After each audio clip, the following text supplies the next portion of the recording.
اللہ کا انصاف۔ ایک ملک میں ایک بادشاہ حکومت کرتا تھا۔ وہ بادشاہ بہت ہی ظالم تھا، سبھی اس سے تنگ تھے۔ بادشاہ کے محل سے کچھ دور ایک بڑھیا کی جھونپڑی تھی۔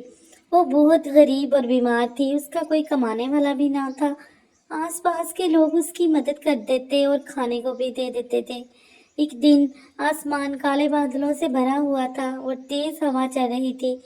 بادشاہ اپنے محل کی چھت پر ادھر ادھر کے نظارے کر رہا تھا کہ اچانک اس کی نظر بڑھیا کی جھونپڑی پر پڑی۔ بادشاہ کو بہت غصہ آیا۔ اس نے اپنے سپاہیوں کو بلایا اور کہا، میرے محل کے سامنے یہ جھونپڑی بہت بدصورت لگ رہی ہے، اسے جلا دو۔ سپاہی بادشاہ کا حکم سنتے ہی اپنے کام میں لگ گئے۔ بڑھیا بیچاری چیختی چلاتی رہی لیکن انہوں نے ایک نہ سنی۔ بادشاہ چھت پر کھڑا ہنس رہا تھا۔ اتنے میں تیز بارش ہونے لگی۔ بڑھیا نے آسمان کی طرف ہاتھ اٹھا کر بادشاہ سے کہا، جیسے تو نے میرا گھر توڑا، اللہ تجھے اس کی سزا دے گا۔ بڑھیا روتے روتے جنگل کی طرف چلی گئی۔ صبح جب لوگوں نے دیکھا کہ بارش اور سردی کی وجہ سے وہ بڑھیا مر چکی تھی۔ ایسے ہی کچھ دن گزر گئے۔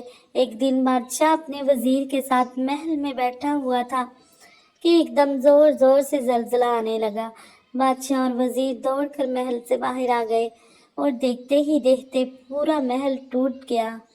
بادشاہ اپنے تباہ ہوئے محل کو دیکھ کر پھوٹ پھوٹ کر رونے لگا، پر اب کیا ہو سکتا تھا؟